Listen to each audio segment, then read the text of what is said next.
Hello दोस्तों, आज की इस कहानी में आप सभी का स्वागत है। मैं इसमें एक लड़की का रोल निभा रहा हूँ। मेरा नाम रचना है। अब मेरी उम्र 20 साल है। मैं एक सुंदर विवाहित जवान स्त्री हूँ। मेरा कद 5 फुट का है और मेरा रंग साफ है। मेरा जिस्म बिल्कुल कारीगर की तराशी हुई संगमरमर की मूर्ति की तरह है। मेरी शादी हुए 2 साल हो गए हैं। और मेरा एक बेटा है जो कि मेरी शादी के 1 साल बाद हुआ था और अब 4 माह का है। जब वह 2 माह का था तब मेरे पति का तबादला कनाडा में हो गया था, क्योंकि उनका क्षेत्र इंटरनेशनल था। इसलिए वह परिवार को अपने साथ नहीं ले जा सकते थे। उन्होंने हर 10 माह के बाद 1 माह में भारत के लिए आने की इजाजत थी। विदेश जाना उनकी मजबूरी थी।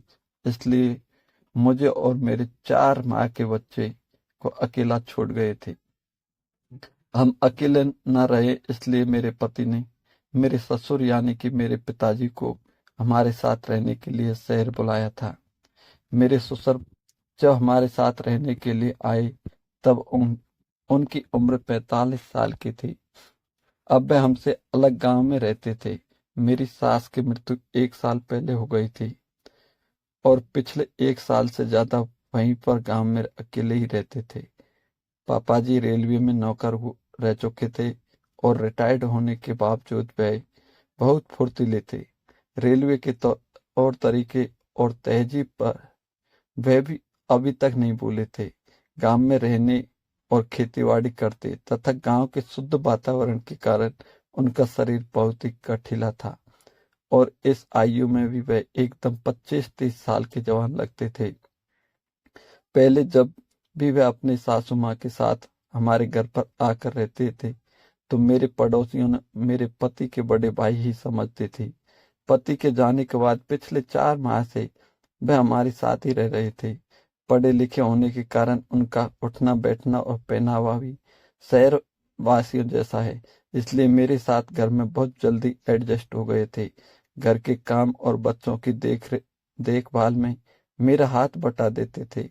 मुझे और मेरे पति को ये करना बहुत पसंद था और शादी के बाद कई दिन तक हमें ऐसा नहीं था कि हम अब मेरे पति को कनाडा गए हुए लगभग 7 माह हो चुके थे और इन 7 माह में पहले 2 माह तक मुझे एक बार भी क्रिकेट खेलने को नहीं मिला।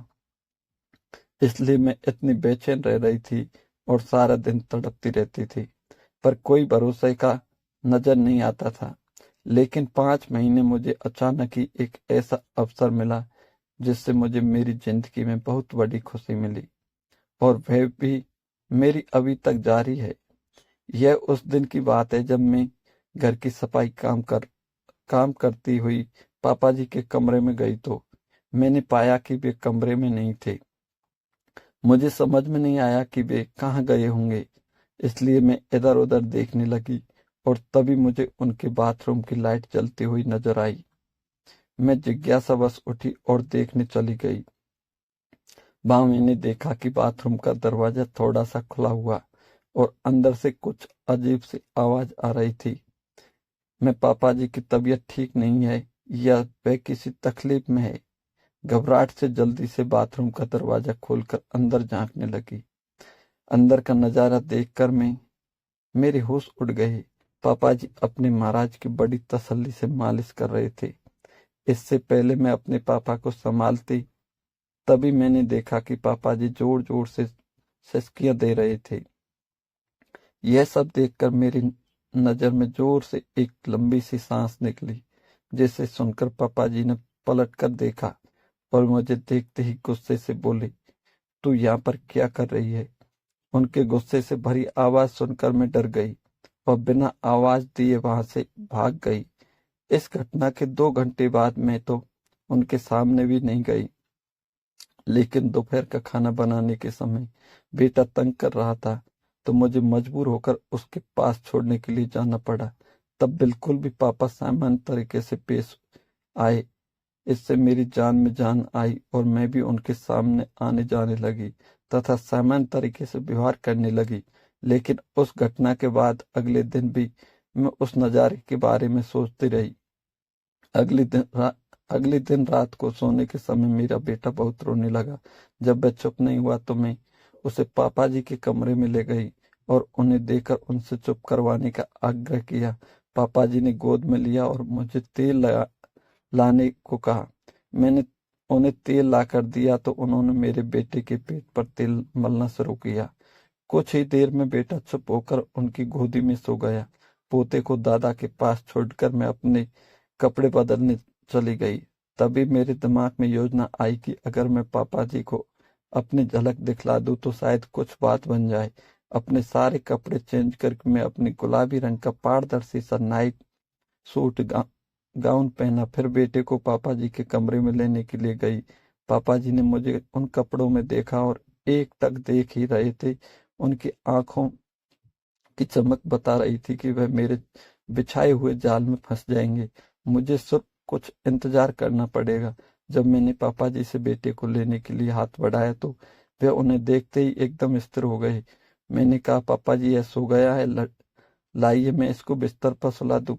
तब हड़बड़ाकर उन्होंने कहा, अभी अभी सोया है, कच्ची नींद में, इसलिए इसे अभी यही रहने दूं। मैं हाँ करती हुई अपने कमरे में चली गई। मुझे नींद नहीं आ रही थी, इसलिए मैं बहुत देर तक ऐसे ही करवटें बदल रही थी। तभी मुझे याद आया कि मैंने बेटे को दूध पिलाया ही नहीं। मैं उठी और पापा जी के कमरे में गई तो पाया कि वे भी सो गए हैं। तब मैंने मन में आया कि मैं भी इसी कमरे में सो जाती हूँ, क्योंकि बेटा भी इसी कमरे में सोया हुआ है। और मैंने उनके साथ वाले बेड पर लेट गई, बेटे को अपने पास खींचा और इतने में पापा जी की नींद में ही करवट बदल ली और सीधे होकर सोने लगे। मेरे बेटे के पेट पर भर चुका था, लेकिन मुझे नींद नहीं आ रही थी। मैंने बच्चे को अलग से सुला दिया और वहीं बैठकर पापा जी की निहारती रही। मैंने महसूस किया कि मैं क्रिकेट खेलकर जिंदगी का मजा चाहती हूँ। मैं अपना अकेलापन दूर करना चाहती हूँ, अपनी भूख मिटाना चाहती हूँ। इसके लिए अब मुझे मेरे पिताजी की गैर हाजिरी में भरोसे का और पूरा संतुष्ट करने वाला पुरुष मिल चुका है। अब मैं और इंतजार नहीं करती और इसलिए मैं अपनी सारी झिझकियां छोड़ और मैं ससुर जी के पास जाकर बैठ गई। तो थोड़ी देर बाद पापा हिलने लगे। मुझे लगा कि उनका हाथ मेरे सर पर आ गया है और ससुर जी जाग गए। उसकी इस हरकत से मैं थोड़ा घबराई और मेरी हालत पतली हो गई थी। मेरी सांस उखड़ रही थी। फिर मैंने हिम्मत नहीं छोड़ी। करीब 1 घंटे के बाद पापा जी का हाथ मेरे सर से हटा और नीचे आ गया। उनकी इस हरकत से मैं बहुत ज्यादा प्रसन्न हुई। मुझे भी मजा आने शुरू हुआ था कि पापा जी उठकर बैठ गए और उनकी नींद खुल गई थी। उन्होंने मुझे झटके के साथ अलग कर दिया। फिर उन्होंने उठकर एक लाइट जलाई और वह गुस्सा होकर मुझे देखने लगे कि मैंने जवाब दिया, पापा जी मैं तो वही कर रही थी जो आप चाहते थे। पापा ने बोला, ऐसा करने को कब कहा है तुम्हें, ऐसा नहीं करना चाहिए था, माफ कर देना चाहिए था। पापा जी फिर बोले, मैंने आज तक आपको कोई भी आदेश का इशारा कभी नहीं टाला, तो मुझे कैसे मानती। मैंने उत्तर दिया, अरे मैं तो नींद में और सपने में था जिससे यह सब इशारा किया होगा।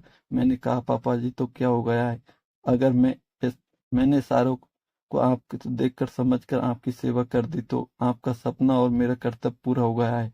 अरे तू बात क्यों नहीं समझ रही, नादान बनती हुई बोली। इससे पहले कि वह कुछ कहे बात ज्यादा बिगड़े, मैं उठकर खड़ी हो गई।